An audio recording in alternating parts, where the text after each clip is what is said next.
why did they want to differentiate it in the Status. first place? Just status. Yeah, I'm pure a Christian. I deserve more. More position. And, whatever. a better position. And so this whiteness thing kicked in, and it began to really matter in Spain, and little by little it spread across Europe.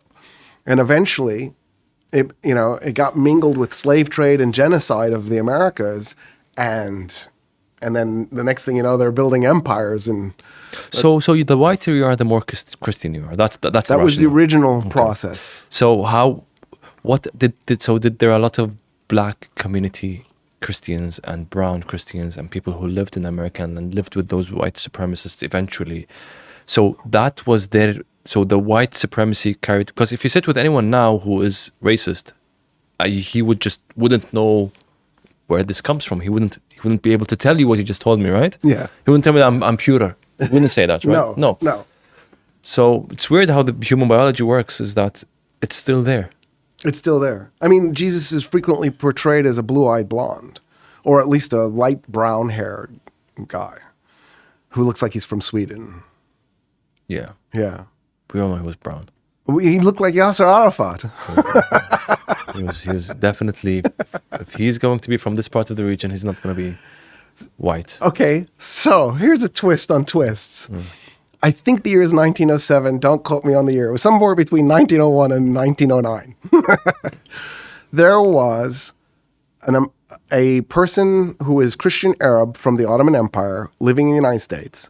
He was from what is today Lebanon. So people regularly call him Lebanese, but Lebanon existed as a province within the Ottoman Empire. So it's not completely wrong to say it.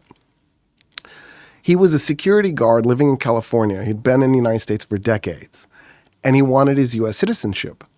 But until 1952, if you were born in Asia, you were not allowed to ever become a U.S. citizen under any circumstances. Because of the World War? Or? No, that was part of our racism. Up until 1960s, we thought there were three races in the world: white, black, Asian. Okay, I see.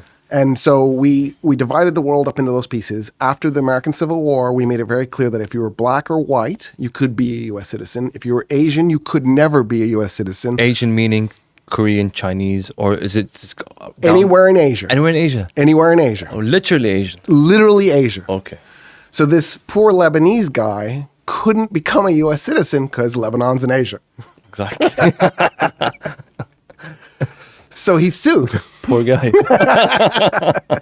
He's like, what? This isn't fair. And so you could be an Asian and be a U.S. citizen if you were born in the U.S. because the U.S. has that. If you're born in the U.S., you are a citizen automatically rule. Yeah. So the Japanese Americans who were U.S. citizens who were interned during World War II were of Japanese descent born in the U.S. So they were natural-born U.S. citizens. They were literally eligible to be president. Okay. But anyway, so this Lebanese guy sues, and the court case unfolds, and he knows he's finished and he's going to lose. But so he raises his hand, and the judge calls on him, and he says, "I'd like to ask the court one more question before you rule on the case." And the judge goes, "Oh, okay, go ahead." And he goes, What was Jesus?" And the judge goes, "White." And the Lebanese guy goes, "I'm from where Jesus is from." And the judge pounds his gavel on the bench and says, "White, you are eligible to be a U.S. citizen." And that's how the guy won his citizenship. So, according to U.S. race law, if you are Arab, Persian, Turk, or Jewish, you are white. So I'm white. You're white. Well, Mabruk. Thank you. I can rule the world. If you're black from Mauritania or the Sudan, you're white because you're Arab. Okay, so just no. They've dug themselves in a big hole now. It's just this doesn't make sense anymore. No, because we know colors. Okay, so it's really about honestly, Dr. Roy. So what I'm realizing now is this all goes back to religion. As much as we try to say it's a free country. It's a free. I'm not saying that there isn't any freedom there.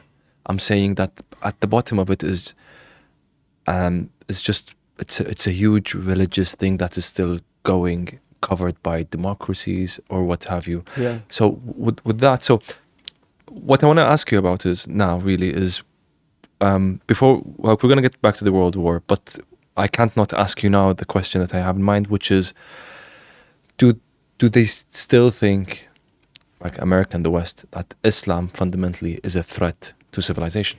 So it depends on who you talk to, obviously. If you talk to the average liberal in the United States, they'll say, no, that's ridiculous. If you talk to the average conservative, the answer is yes. Islam is a threat to humanity. And every step necessary should be taken to stop that threat. So, you know, the second U.S. war against Iraq, there's literally no justification in the world. First war, okay, liberate Kuwait. Like, it's hard to argue that was wrong, although I do think the way it was executed was wrong. The U.S. intentionally targeted civilian targets in Iraq. I don't understand how that does anybody any good other than just cruelty. But in the second war, nonsense, right? There's no way to make that war make sense in anybody's head. But for the average conservative, it was necessary because Iraqis were Muslim. Now, 800,000 Iraqis were Christian. I think it's 100,000 now. So north, right? North part of Iraq, was it? Yeah, there was a huge Christian community. And so ironically, the U.S. dramatically reduced the percentage of Christians. But one of the goals of the Bush administration was to actually send missionaries in to Iraq. Missionaries, back to the missionaries that we were talking about before the 1900s. Yeah. Send missionaries to convert Iraqis. Yeah, there were missionaries going to Afghanistan during the Afghan war. Actually, one of the largest sources of those missions, by the way, was South Korea. Because I don't think the average person realizes this. South Korea is a Christian country. It's been converted. It's not Buddhist anymore. It's the country of neon crosses. And so a bunch of South Koreans moved to Afghanistan or trying to convert Afghans. And you're like, dude, not there. Like, that's dangerous. You're going to get killed. It is dangerous. And it's just because you've mentioned something about George Bush. And I'm just going to go to it now, actually. I had this written down because when he went into, let me just search Bush because it's a huge document that I have here. Yeah, there we go. So the U.S. ambassador in Baghdad, oh no, that's the second one here, Bush, yeah, preemptive war. And then there we go, yeah. So General William Jerry Boykin, one of the Pentagon's leaders, stated in 2003 that our God is stronger than the Muslim God. So Secretary of Defense Donald Rumsfeld was found to be decorating his reports to Bush with biblical quotations such as verses encouraging battle. And although this war was not directly for the protection of Israel,